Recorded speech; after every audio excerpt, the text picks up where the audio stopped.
السلام علیکم ورحمۃ اللہ وبرکاتہ۔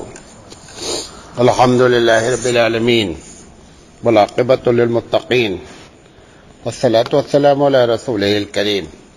محترم حضرات، آج جمعرات ہے 31 اگست 2023۔ سوالات بہت سارے آئے ہیں، بہرحال ہم کوشش کریں گے کہ جو ہے وہ سب کو نپٹائیں۔ ایک صاحب نے پوچھا ہے کہ ایک حدیث ہے الفقر فخری، یہ حدیث صحیح ہے یا نہیں؟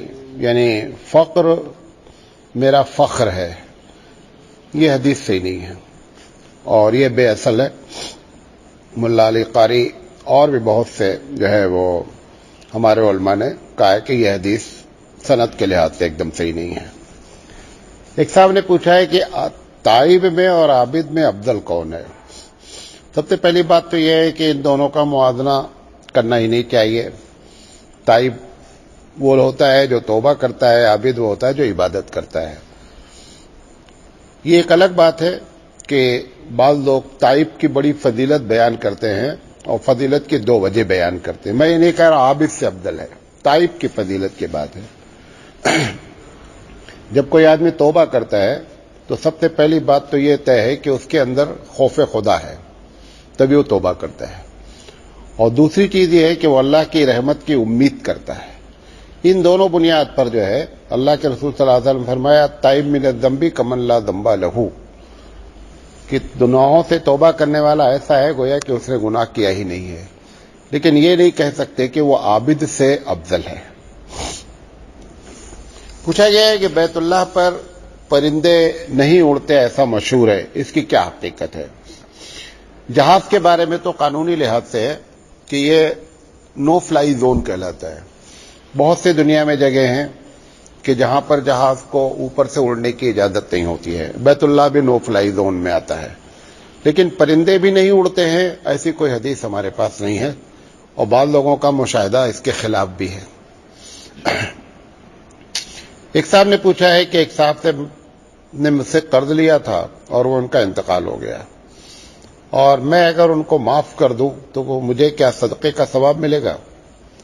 قرض کے بارے میں تو یہ ہے کہ اگر کوئی آدمی کسی کو قرض دیتا ہے، خاص کر مسلمان کو، اور وہ بیچارہ قرضہ نہیں دے پا رہا ہے، لیٹ کر رہا ہے، اور اس پر یہ آدمی اس کو چھوٹ دیتا ہے، تو حدیث میں آتا ہے کہ اس کو صدقے کا ثواب ملتا رہتا۔ جب چھوٹ دینے پر صدقے کا ثواب ہے تو اگر پورا معاف کر دے گا تو بہت بڑا ثواب ہے۔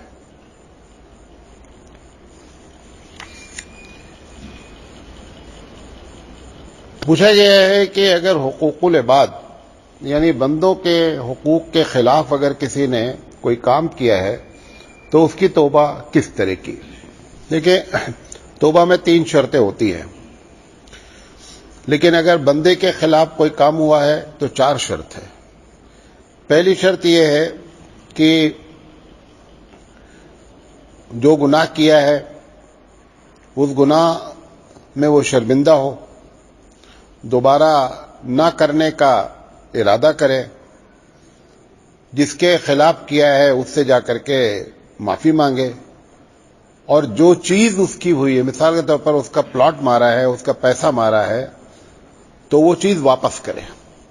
جب یہ شرطیں پائی جائیں گی تب توبہ مانی جائے گی، ورنہ توبہ میں زبانی بات ہے۔ پوچھا گیا کیا مسلمان عورتیں غیر مسلم کو رکشا بندھن کے نام پر راکھی باندھ سکتی ہیں؟ یہ بات سمجھ لیں، رشتہ داریاں اللہ کی جانب سے آتی ہیں، رشتہ داری کوئی بنا نہیں سکتا۔ یہ جو کہتے ہیں نا میری منہ بولی ماں ہے، میری منہ بولی بہن ہے، سب بکواس باتیں ہیں۔ کوئی منہ بولی ہوتی ہی نہیں ہے، جس کو اللہ نے بنایا ہے وہی رشتہ ہے۔ قرآن مجید نے صراحتاً کہا ہے کہ تمہاری مائیں وہی ہیں جنہوں نے تم کو جنا ہے، اس کے علاوہ کوئی آپ کسی کو بول دیں کہ آپ میری ماں ہیں، کوئی ماں نہیں ہوتا ہے۔ لہذا یہ جو رکشا بندھن باندھا جا رہا ہے، سب سے پہلی بات تو یہ ہے کہ یہ ایک دھارمک تہوار ہے، اور مسلمان کو کسی بھی دھارمک تہوار میں جو ہے وہ حصہ نہیں لینا چاہیے جو غیروں کا تہوار ہے۔ اور رہا یہ کہ وہ باندھنے سے وہ بھائی بنتا ہے، کوئی بھائی نہیں بنتا ہے، بیکار باتیں ہیں۔ پوچھا گیا ہے کہ گھر جو ہے وہ کس نیت سے بنانا چاہیے. مولانا تھانی رحمۃ اللہ علیہ نے لکھا ہے کہ گھر لوگ 4 وجہ سے بناتے ہیں. کتنی وجہ سے بناتے ہیں؟ 4 وجہ سے. ایک تو رہنے کے لیے بناتے ہیں, رہائش, جتنی ضرورت ہے بنا لیا. پھر رہائش کے بعد اس میں یہ دیکھتے ہیں کہ اس میں آرام دہ کیا کیا چیزیں لگائی جا سکتی ہیں, جس کو آسائش کہتے ہیں. تو آسائش کی بنیاد اس میں گھر میں جوڑ دی جاتی ہے. پھر کچھ لوگوں کو شوق ہوتا ہے کہ اچھا لگے, جس کو ڈیکور آپ کہتے ہیں, تو آرائش کے لیے بناتے ہیں. اور کچھ لوگ نمائش کے لیے بناتے ہیں. پہلا جو ہے, جو رہائش کے لیے ہے گھر, اس میں اگر کوئی آدمی قرضہ بھی لے کر کے گھر بنائے تو بنانا جائز ہے. نمبر 1. آسائش کے لیے اور ڈیکوریشن, آرائش کے لیے اگر آدمی کے پاس پیسہ ہے اور اسراف نہیں کر رہا ہے اور قرضہ نہیں لے رہا ہے تو مباح ہے, کر سکتا ہے. اور نمائش کے لیے اگر کوئی گھر بنا رہا ہے تو یہ ناجائز ہے.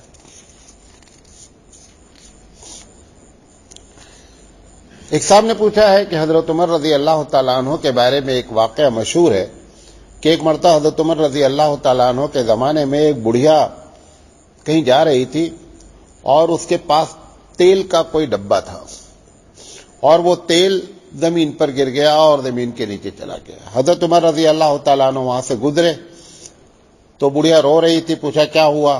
کہا کہ جو ہے وہ تیل ہمارا گر گیا. تو حضرت عمر رضی اللہ تعالیٰ عنہ نے کوڑے کو زمین پر مارا اور کہا کہ اے زمین, اس کا تیل واپس کر دے, ورنہ میں تیرے اندر کسی ایسے شخص کو دفن کر دوں گا جو بے نمازی ہے. یہ واقعہ کہاں تک سے؟ یہ ایک دم واقعہ جھوٹا ہے, اس کی کوئی حقیقت نہیں ہے. پوچھا گیا ہے کہ جو عمرہ میں یا حج میں لوگ غلطی کرتے ہیں تو کبھی کبھی ایسی غلطی ہو جاتی ہے جس سے دم کا بکرا واجب ہو جاتا ہے, یعنی دم دینا پڑتا ہے, قربانی کرنی پڑتی ہے. تو پوچھا گیا ہے کہ اس کو کہاں دم دینا چاہیے؟ مطلب غلطی وہاں ہو گئی, آپ واپس آ گئے بھارت, آپ یہاں پہ دم دے دیں, چلے گا کیا؟ نہیں چلے گا. دم کو حرم کے علاقے میں ہونا لازم ہے. نمبر 1. دوسرا پوچھا گیا ہے کہ کھا کون سکتا ہے؟ یہ فقیروں اور مسکینوں کا حق ہے, اس کے علاوہ کوئی بھی آدمی نہیں کھا سکتا. ایک صاحب نے پوچھا ہے کہ ایک صاحب تقریر میں کہہ رہے تھے کہ رسول اکرم صلی اللہ علیہ وسلم نے 10 سال مدینے میں زندگی گزاری اور 150 جماعتیں نکالی. یہ کس حد تک صحیح بات ہے؟ یہ ایک دم غلط بات ہے. نبی کریم صلی اللہ علیہ وسلم نے 150 سفر ہی نہیں کیا ہے, جماعت نکالنا تو الگ بات ہے. نبی کریم صلی اللہ علیہ وسلم مدینے میں جتنے سفر کیے ہیں سارے کے سارے سفر جہاد کی بنیاد پر کیے گئے ہیں. کوئی بھی سفر کسی بھی مسلمان کی تبلیغ کے لیے نہیں کیا گیا ہے. تبلیغ ایک اچھی چیز ہے, ضرورت ہے, کرنی چاہیے, لیکن اس طریقے سے واقعات کو جوڑ کر کے اور واقعات کو گڈمٹ کرنا یہ تاریخ میں خیانت ہے, نہیں کرنا چاہیے. اللہ کے رسول صلی اللہ علیہ وسلم کے جو سفر ہیں وہ سفر ہے. 82 جنگیں ٹوٹل ہوئی ہیں یا 85 ہوئی ہیں. جنگ سے مراد کیا ہے کہ جہاں پر بھی اسلامی حکومت نے فورسز کا استعمال کیا ہے, وہ چور کے خلاف بھی ہو سکتی ہے, ڈکیت کے خلاف بھی ہو سکتی ہے, سرحد کی حفاظت کے لیے بھی ہو سکتی ہے, جہاد کے لیے بھی ہو سکتی ہے. ایسے 82 یا 85 مرتبہ جو ہے وہ جو مجاہدین تھے ان کو استعمال کیا گیا ہے. اس میں سے اس تمام میں مرنے والوں کی تعداد 1000 سے زیادہ نہیں ہے, یہ بھی نوٹ کر لیں. فرسٹ ورلڈ وار میں کئی لاکھ لوگ مار دیے گئے, لیکن یہ 1000 سے زیادہ مسلمان غیر مسلم ملا کر کے مرنے والوں کی تعداد نہیں ہے. تو نبی کریم صلی اللہ علیہ وسلم اس میں سے زیادہ 7 یا 8 موقع پر ڈائریکٹ آپ جو ہے وہ تلوار لے کر کے نکلے اور آپ نے جہاد کیا. اور بقیہ یہ کہنا کہ 150 جماعتیں گئی ہیں, غلط بات ہے.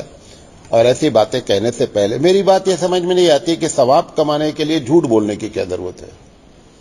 یہ ایک پالیسی بنا لے کہ ثواب ویسے ہی اللہ دیتا ہے, آپ تبلیغ کریں, لیکن تبلیغ کے لیے جھوٹی بات بول کر کے اپنے آپ کو گناہ, اور پھر نبی کے شان میں ایسا کہنا, نبی کا واسطہ دینا اور نبی کی طرف سنت منسوب کرنا بہت بڑا گناہ ہے۔ کسی نے پوچھا ہے کہ کسی نے اپنی لڑکی کو پراپرٹی میں سے اپنی زندگی میں حصہ دے دیا اور باپ نے یہ کہا کہ اب تمہارا میرے مرنے کے بعد میری وراثت میں کوئی حصہ نہیں ہے، ایسا اس کا کہنا کیسا؟ ایک دم غلط ہے۔ جو آپ نے دیا بیٹی کو وہ گفٹ ہے۔ اگر آپ کے مرنے کے بعد بھی کچھ پراپرٹی بچی رہی، اگر چنے کا ایک دانہ بھی بچا رہا تو بھی اس میں بیٹی کا حصہ موجود ہے۔ پراپرٹی تو بہت بڑی چیز ہے۔ ہمارے یہاں تک مسئلہ لکھا گیا ہے کہ اگر کوئی آدمی کسی میت کو نہلا رہا ہے اور اس کی جیب سے ایک چنا کا دانہ بھی نکل آئے وہ بھی پراپرٹی ہے، اس کو بھی تقسیم ہونا چاہیے۔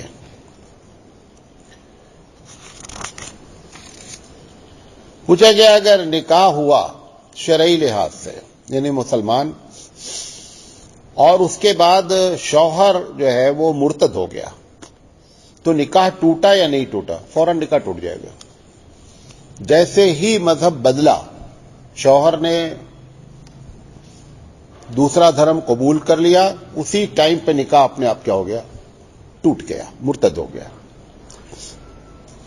اگر کسی نے، دوسرا سوال ہے، اگر کسی نے کوئی ایسی باتیں کہیں جو باتیں کفریہ کہلاتی ہیں، ایسے جملے ادا کیے جو کفریہ کہلاتے ہیں، تو مفتیوں سے پوچھا گیا اور مفتیوں نے ان کی باتوں کو سن کر کے یہ کہا کہ یہ تم نے جو جملے کہے ہیں اس سے کفر لازم آتا ہے، تو کیا ایسا مفتیوں کے فتویٰ دینے کے بعد بیوی پر طلاق ہو جائے گی؟ فوراً طلاق ہو جائے گی۔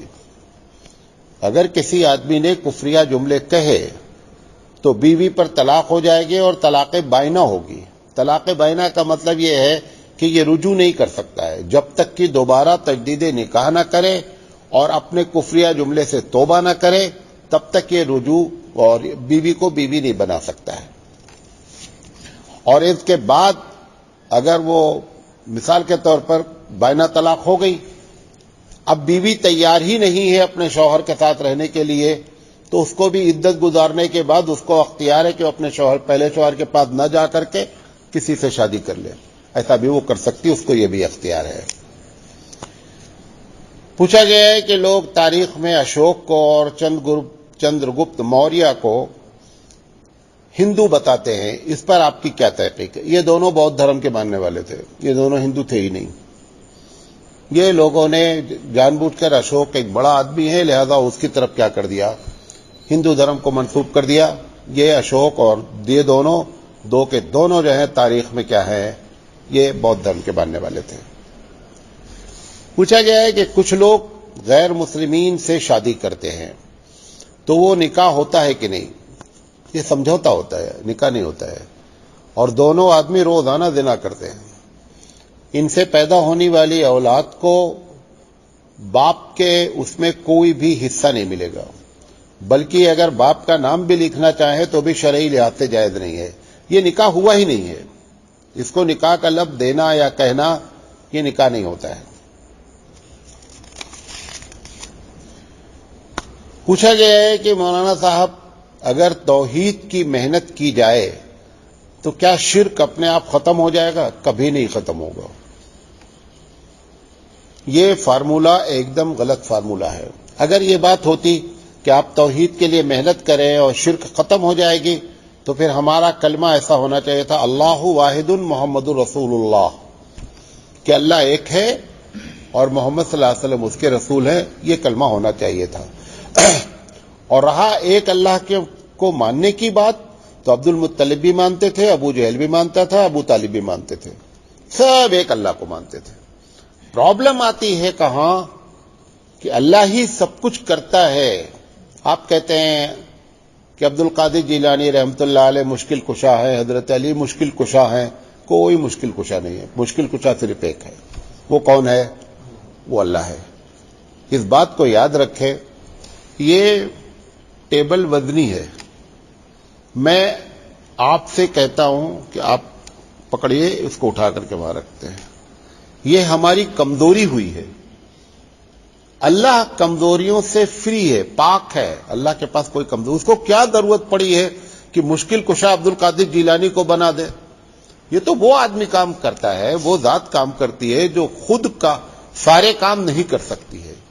پروردگار عالم ساری دنیا اگر ایک ساتھ اللہ سے تو دعا مانگے، ساری دنیا ایک ساتھ ایک ٹائم میں، تو پروردگار عالم ایسا کہتا ہے کہ میں ایسا ہی ہوں جیسے صرف ایک آدمی مجھ سے مانگ رہا ہے. اس ذات کی ہم عبادت کرتے ہیں، اس کو ہم اللہ مانتے ہیں. یہ جتنی باتیں کہی جا رہی ہیں فلاں مشکل کشا ہے اور شرک اپنے آپ کبھی شرک نہیں ختم ہوگا. ہو کیا رہا ہے بھارت میں؟ شرک کیوں نہیں ختم ہو رہا ہے؟ کتنی تقریریں آپ نے سنی ہوں گی کہ اللہ ہی سب کچھ کرتا ہے، اللہ ہی مالک ہے، اللہ ہی خالق ہے. زور زور سے ایک مرتبہ یہ نہیں بولتے کہ تم قبر پہ جا کر کے جو مانگ رہے ہو یہ ناجائز ہے. منفی گفتگو جب تک نہیں کی جاتی ہے تب تک مثبت چیز کا، پازیٹو چیز کی حیثیت نہیں معلوم ہوتی ہے. عربی زبان میں کہا جاتا ہے کہ تعرف الاشیاء باضدادها، چیزوں کو پہچانا جاتا ہے اس کے اپوزٹ سے. یہ اجالا ہے. ایک بچہ کبھی اندھیرا نہیں دیکھا ہے، آپ اس کو لاکھ اندھیرا سمجھائیں سمجھ ہی نہیں پائے گا. بہتر طریقہ کیا ہے؟ یہاں سے لے جاؤ اور ایک مرتبہ اندھیرے میں کھڑا کر دے، دیکھ بیٹا وہ اندھیرا ہے یہ اجالا، اب اس کے اندھیرا سمجھ میں آئے گا. تو اللہ ہے، اللہ ہے، اللہ رازق، اللہ خالق ہے، یہ توحید کا پازیٹو بات ہے، تکی بات ہے. لیکن اس کو یہ سمجھاؤ کہ شرک کیا ہے. جب وہ بات بولیں گے نا تب معلوم ہوگا. یہ جو فارمولہ لوگوں نے بنا رکھا ہے کہ توحید پر کام کریں گے شرک اپنے آپ ختم ہوگا، تو اللہ کے رسول صلی اللہ علیہ وسلم کو کوئی بھی اللہ کے رسول کا مخالف نہیں تھا. مکے میں ایک آدمی غیر مسلم بھی نہیں لکھ سکے ہیں، جو مستشرقین ہیں، جو نبی کی سیرت پر غیر مسلموں نے لکھا وہ بھی نہیں لکھ سکے ہیں کہ 40 سال سے پہلے کوئی بھی آدمی مکے میں اللہ کے رسول کا مخالف رہا ہو. ایک بات آپ نے صرف کہہ دیا کہ صاحب یہ جتنے لوگوں کی تم پوجا کرتے ہو سب غلط ہے. یہ نہ کہتے، یہ بولتے اللہ واحد، تو عبد المطلب بھی اللہ واحد مانتے تھے، ابو جہل بھی مانتا تھا، ابو طالب، کوئی پرابلم ہی نہیں ہونا چاہیے تھا. یہ تو آپ نے کہہ دیا یہ جتنے کو تم لگائے بیٹھے ہو نا پارٹنر، یہ سب جھوٹے ہیں. پرابلم وہاں سے شروع ہوئی. اور کتنی پرابلم شروع ہوئی؟ پہلے دن 6 یا 7 آدمی کو چھوڑ کر کوئی بھی ایسا نہیں تھا مکے میں جس نے اللہ کے رسول کی مخالفتیں کی ہو. سب مخالف ہو گئے، ٹوٹل مکہ پورا. لہذا توحید صرف پازیٹو بات کرنے سے شرک کبھی نہیں ختم ہوگا. شرک پر بات کرتے کیوں نہیں لوگ؟ شرک پر بات کرنے سے مجمع چھٹ جاتا ہے. مولانا صاحب کے گروپ سے لوگ ٹوٹ جاتے ہیں. جب ہم شرک پر گفتگو، توحید پر بات کرو گے کچھ نہیں ہوگا. وہ تو لولی پاپ ہے، میٹھا میٹھا میٹھا. جیسے بچہ ہے کو ہومیوپیتھی کی گولی دے دو، بوڑھے کو دے دو، جوان کو دے دو، سب چلبلا کے کھا لیتے ہیں. کسی کو ہومیوپیتھک کی گولی پریشان نہیں کرتی، لیکن ایلوپیتھک کا کیپسول اور وہ بھی پلاسٹک نکال کے دے دو تو نانی یاد آ جاتی ہے. تو شرک کیا ہے؟ وہ ایلوپیتھک کا کیپسول ہے. اور جب مثبت بات کرتے ہیں تو یہ ہومیوپیتھک کی گولیاں ہیں. بہت اچھا لگتا ہے، چلبلا کے بچہ بھی کھاتا ہے، بوڑھا بھی کھاتا ہے، جوان بھی کھاتا ہے. پوچھا گیا یہ جو کہا جاتا ہے کہ ایمان سب سے بڑی دولت ہے، اس کا کیا مطلب ہے؟ اس کا بہت مطلب ہے. ایک مطلب بتا دیتے ہیں. دیکھیں، اللہ کے رسول صلی اللہ علیہ وسلم نے بیت اللہ سے خطاب کیا کہ اے بیت اللہ، تو بڑا محترم ہے، تیری خوشبو بڑی اچھی ہے، سب کچھ بیان کیا. پھر کہا لیکن اے بیت اللہ تو یاد رکھنا کہ مومن کا احترام تجھ سے زیادہ ہے.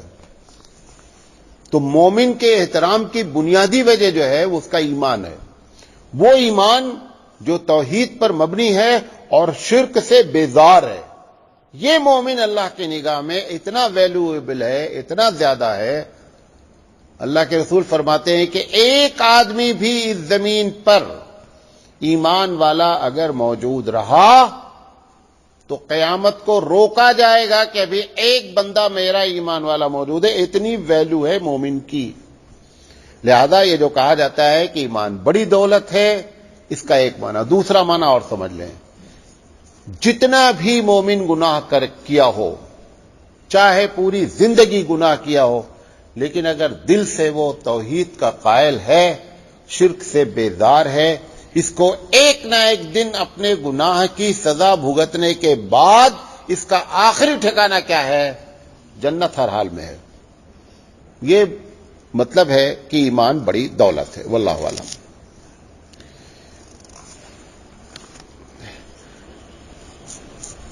کہا گیا ہے کہ گاؤں میں ایک جملہ بولا جاتا ہے کہ رب کی خدائی ایک طرف، بیوی کا بھائی ایک طرف، جورو بولتے ہیں، جورو کا بھائی ایک طرف۔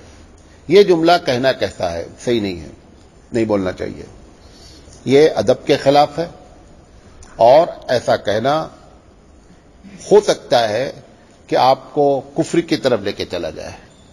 ایسا نہیں بولنا چاہیے۔ اللہ اللہ ہوتا ہے اور جورو کا بھائی جورو کا بھائی ہوتا ہے، سمجھے نہیں؟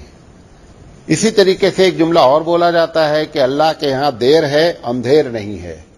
اللہ کے ہاں نہ دیر ہے نہ اندھیر ہے۔ جس کو آپ دیر سمجھ رہے ہیں کہ آپ نے کسی پر ظلم ڈھایا، فوراً آپ کو سزا نہیں ملی، آپ کیا سمجھ رہے ہیں؟ وہ سامنے والا کیا بولتا؟ اللہ کے ہاں دیر ہے بھائی، اندھیر نہیں ہے۔ دیر نہیں ہے، دیر نہیں کر رہا اللہ۔ اللہ تعالیٰ کی صفت رحمانیت ہے، اس مرسی ہونے کی وجہ سے، مرسیفل ہونے کی وجہ سے وہ بندے کو فوراً گرفت نہیں کرتا۔ کہتا ہے وہ املی لہم ان قیدی متین، میں ڈھیل دیتا ہوں، جب پکڑتا ہوں تو بڑا ٹائٹ پکڑتا ہوں، تب اس کو نہ نہیں یاد آتی ہے۔ تو اس کا ڈھیل دینا مصلحت کی بنیاد پر ہے۔ اللہ دیر نہیں کرتا ہے، اللہ کسی وجہ سے کرتا ہے۔ تو یہ بولنا کہ اللہ کے یہاں دیر ہے اندھیر نہیں ہے، اچھا نہیں ہے۔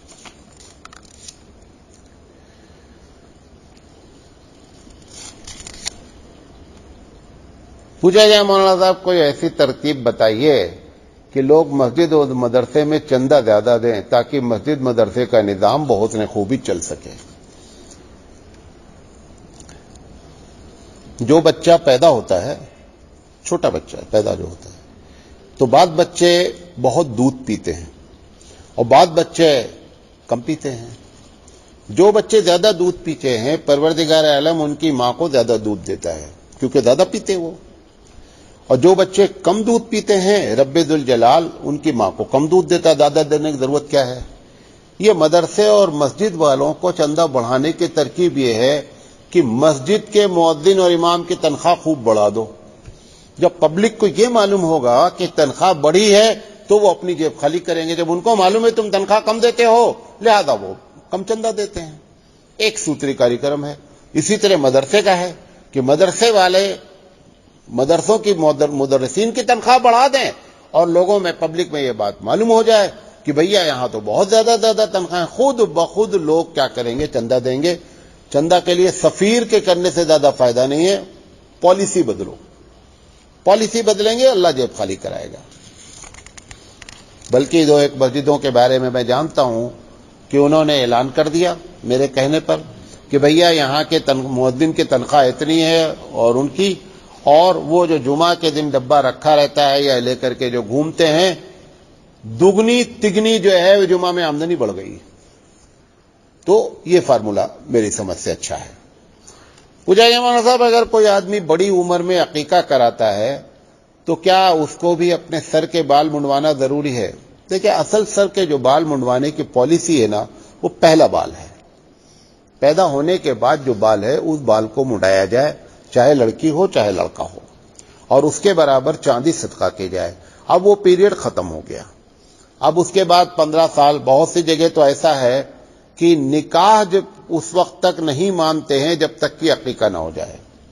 یہ سب اپنے بنائے ہوئے مسئلے ہیں، اوریت کے توریت سے نکالے ہوئے، یہاں سے اللہ معلوم کہاں سے نکالے گئے ہیں۔ توریت میں تو نہیں ہے، اوریت میں ہے۔ تو اگر بڑی عمر کا آدمی عقیقہ کر رہا ہے تو بال مڈانا ضروری نہیں ہے۔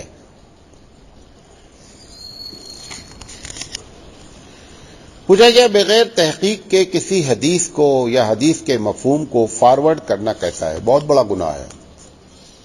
خاص کر کوئی میسج آپ کو آیا اور اس میسج میں 3 باتیں پائی جاتی ہیں۔ نمبر 1، فطرت کے خلاف ہے، عقل کے خلاف ہے، مشاہدے کے خلاف ہے، شریعت کے کسی اصول سے ٹکرا رہا ہے، ایسے کسی میسج کو پاس نہیں کرنا چاہیے۔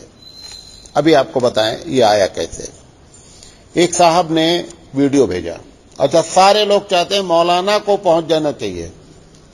اچھا مولانا کتنا دیکھے گی ویڈیو؟ روزانہ مجھے اپنے موبائل کو ڈیلیٹ کرنا پڑتا ہے ڈیلی، ورنہ ہمارا موبائل چل نہیں سکتا. ایک صاحب نے ویڈیو بھیجا کہ ایک مرتبہ جبریل امین نے اللہ سے کہا کہ میں آپ کی عبادت کرنا چاہتا ہوں، مجھے اجازت دیجیے، نماز پڑھنا چاہتا ہوں. تو اللہ نے کہا جاؤ بھائی پڑھ لو بھائی. تو 2 رکعت کی نیت باندھی حضرت جبریل علیہ السلام نے، اور 40,000 سال کے بعد سلام پھیرا. جب وہ 40,000 سال کے بعد سلام پھیرے تو اللہ تعالی سے کہا کہ اللہ میں نے اتنی لمبی عبادت کی. اللہ نے کہا کہ ایک امت آنے والی ہے کہ اگر فجر کی 2 رکعت سنت وہ پڑھے تو تمہاری اس 40,000 سے زیادہ اس کو ثواب ملے گا. اب انہوں نے لکھنے کے بعد نیچے لکھا اس کو فارورڈ کرو، فوراً کرو، جلدی کرو، سارے مسلمانوں کو بھیجو.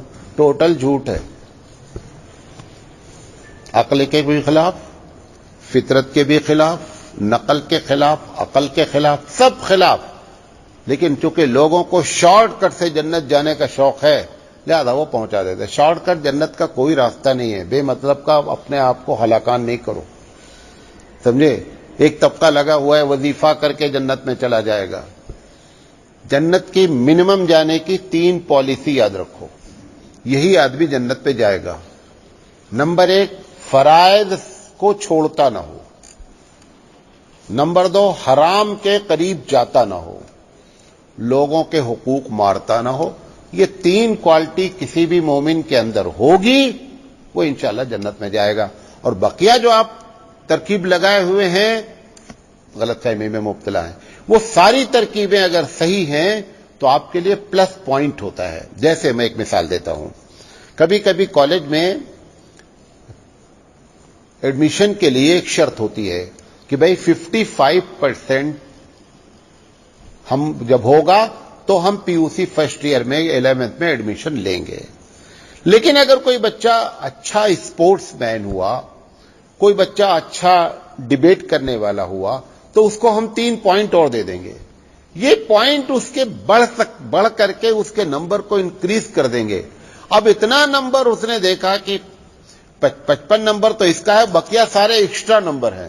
یہ ساری تیاری کر لیا، ادھر فزکس میں فیل ہو گیا، میتھ میں فیل ہو گیا، نہیں ادھر والے سے نمبر چلے، ادھر والے سے قطعی نہیں جا پائیں گے. یہ جو ایکسٹرا نمبر ہیں یہ اس وقت کام کریں گے جب بیسک نمبر آپ کے پاس موجود ہوں. جب بیسک نمبر موجود نہیں ہے تو ایکسٹرا نمبر کچھ نہیں کر پائیں گے. یہ سب اوور ٹائم والی بات ہے. وظیفے سے چلے جانا، فلاں کر لینا، یہ سب اوور ٹائم. اوور ٹائم اس وقت ویلیویبل ہوتا ہے جب ہم نے ڈیوٹی ادا کی ہو. ڈیوٹی نہیں کیا ہے اور جا کر کے کلیم کرتا ہے کہ میں نے آج 3 گھنٹہ اوور ٹائم لگایا ہے سر، لیکن ڈیوٹی سے غیر حاضر رہا، کچھ نہیں ہوگا. وہ 3 گھنٹہ بھی تمہارا برباد ہو گیا، اس کا بھی کوئی فائدہ نہیں ہوگا.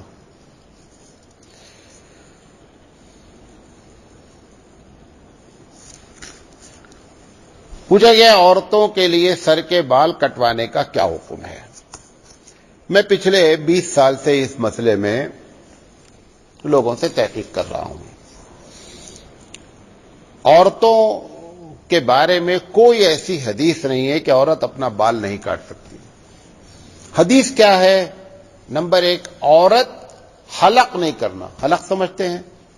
پورا شیو نہیں کرنا. نمبر 2 اتنا ایسا بال نہیں رکھنا کہ جو کنفیوز ہو کہ یہ بوائے ہے یا گرل ہے. یہ نہیں ہونا. تشبہ نہیں ہونا چاہیے. گھر کے فتویٰ اسی پر ہے کہ عورت بال نہیں کاٹ سکتی، لیکن دلیل کسی کے پاس نہیں ہے. میں اس مسئلے میں اتنا سنجیدہ کیوں، میں جاپان میں ایک تقریر کیا تو ایک لڑکی عورت جو تھی وہ فارغ تھی پاکستان سے اور جاپانی تھی. تو وہاں پہ سوال جواب کی جب نشست ہوئی تو ایک سوال یہ آ گیا تو مولوی نے مولوی کی طرح جواب دے دیا.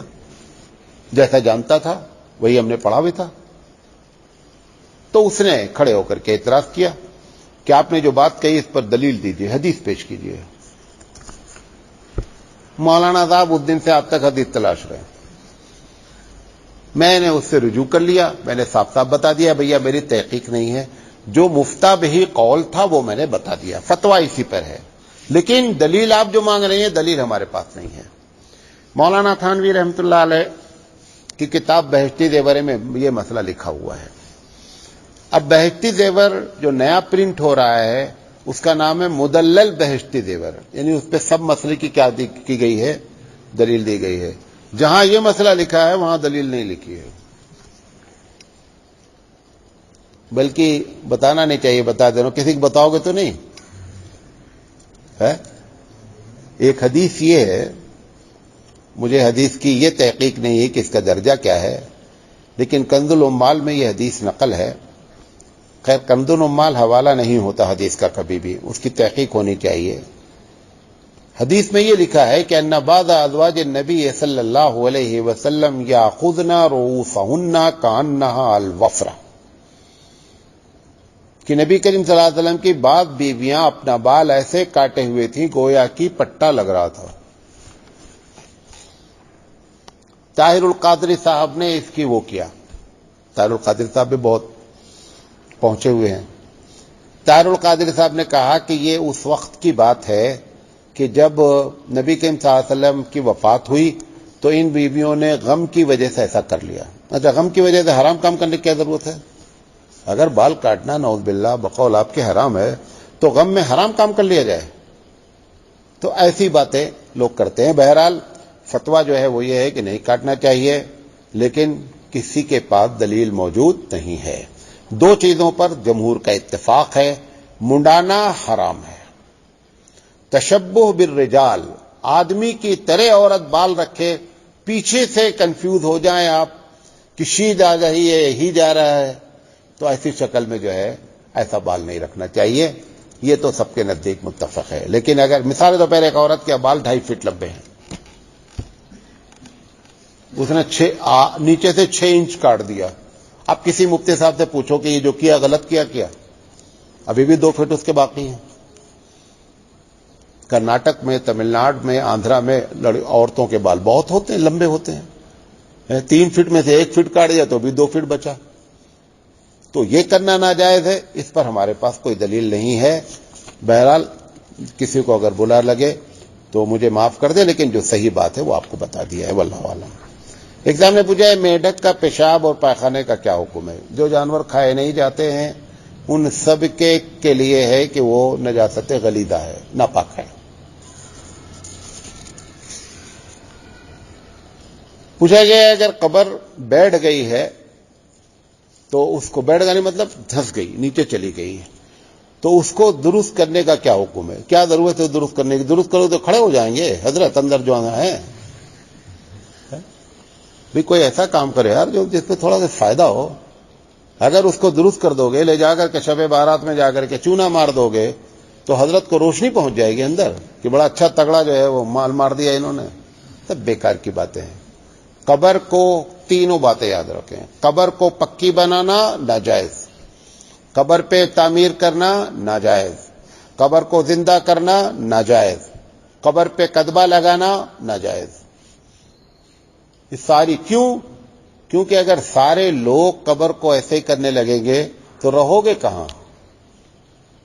شہر تو قبرستان بن جائے گا کچھ دن میں بھائی۔ تو لہذا قبر کو ختم ہو گئی۔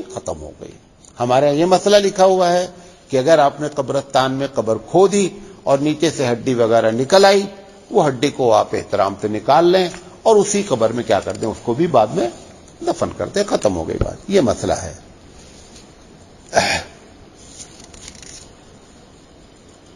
پوچھا گیا ہے کہ کیا نبی کریم صلی اللہ علیہ وسلم کے جسم اطہر پر مکھی نہیں بیٹھتی تھی، اس کی کیا حقیقت ہے؟ اس میں 2 گروپ ہے۔ یہ وہ باتیں وہ لوگ کرتے ہیں کہ جن کو یہ ثابت کرنا ہوتا ہے کہ نبی کریم صلی اللہ علیہ وسلم بشر نہیں ہے، کوئی دوسری مخلوق ہے، ان کے لیے یہ سب دلیلیں ہوتی ہیں۔ اچھا ایک بات بتائیے، قرآن مجید میں نبی کریم صلی اللہ علیہ وسلم پر کفار قریش نے ایک اعتراض کیا، وہ لکھا ہوا ہے قرآن میں کہ ما لہذا الرسول یاکل الطعام ویمشی فی الاسواق، یہ کیسے رسول ہیں جو بازار میں گھومتے ہیں اور کھانا کھاتے ہیں. یہ انہوں نے آبجیکشن کیا, اعتراض کیا. تو نبی کریم صلی اللہ علیہ وسلم کو جواب میں اللہ کو کہلانا چاہیے تھا کہ محمد صلی اللہ علیہ وسلم ٹھیک ہے آپ کھانا کھاتے بازاروں میں گھومتے ہیں, لیکن ان کو بتا دو کہ دیکھو میں کتنا ایکسٹرا آرڈنری آدمی ہوں کہ میرے اوپر مکھی نہیں بیٹھتی. یہ بولنا چاہیے تھا. ایسی کوئی حدیث ہمارے پاس نہیں ہے. جو واقعہ نقل کیا گیا ہے وہ بات سیرت کی کتابوں میں ہے, خاص کر قاضی ایاز کی کتاب جو الشفا ہے اس میں یہ واقعہ نقل ہے. لیکن معاف کیجئے گا, قاضی ایاز صاحب نے بھی دلیل نہیں دیا ہے کہ مکھی نہیں بیٹھتی تھی. یہ ایک ایسا واقعہ تھا کہ ویسے بھی اگر کسی کو آپ چمتکار دکھلا دیں تو لوگ ویسے ہی فدا ہو جائیں گے. ایمان لانے والے اتنی جو مخالفت کر رہے تھے, اللہ کے رسول صلی اللہ علیہ وسلم کو کیا دکھلا دینا چاہیے تھا کہ بھائی تم میں ہم میں دیکھ لو کتنا بڑا فرق ہے,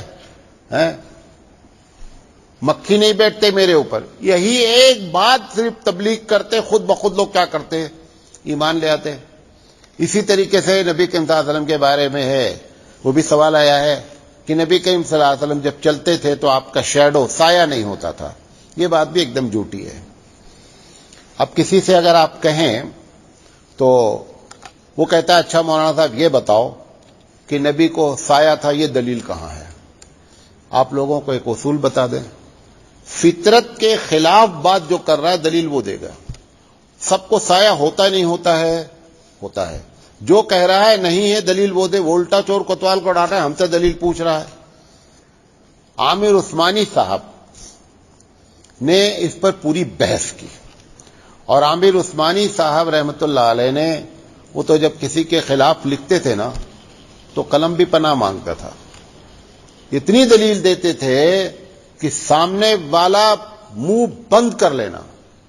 90 سے 110 صفحے غالباً وہ کتاب لکھی صرف اسی موضوع پر, ہمارے پاس موجود ہے لائبریری میں, کہ نبی کا سایہ تھا.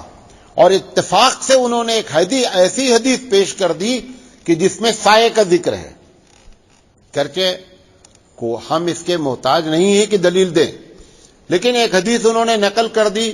اللہ کے رسول صلی اللہ علیہ وسلم کی ایک ازواج مطہرات میں سے ایک بیوی کہتی ہیں کہ ہم بیٹھے ہوئے تھے اور اچانک ایک سایہ داخل ہوا. ہم سمجھ گئے کہ رسول اکرم صلی اللہ علیہ وسلم گھر میں داخل ہو رہے ہیں. سایہ کا لفظ ہے اور حدیث موجود ہے.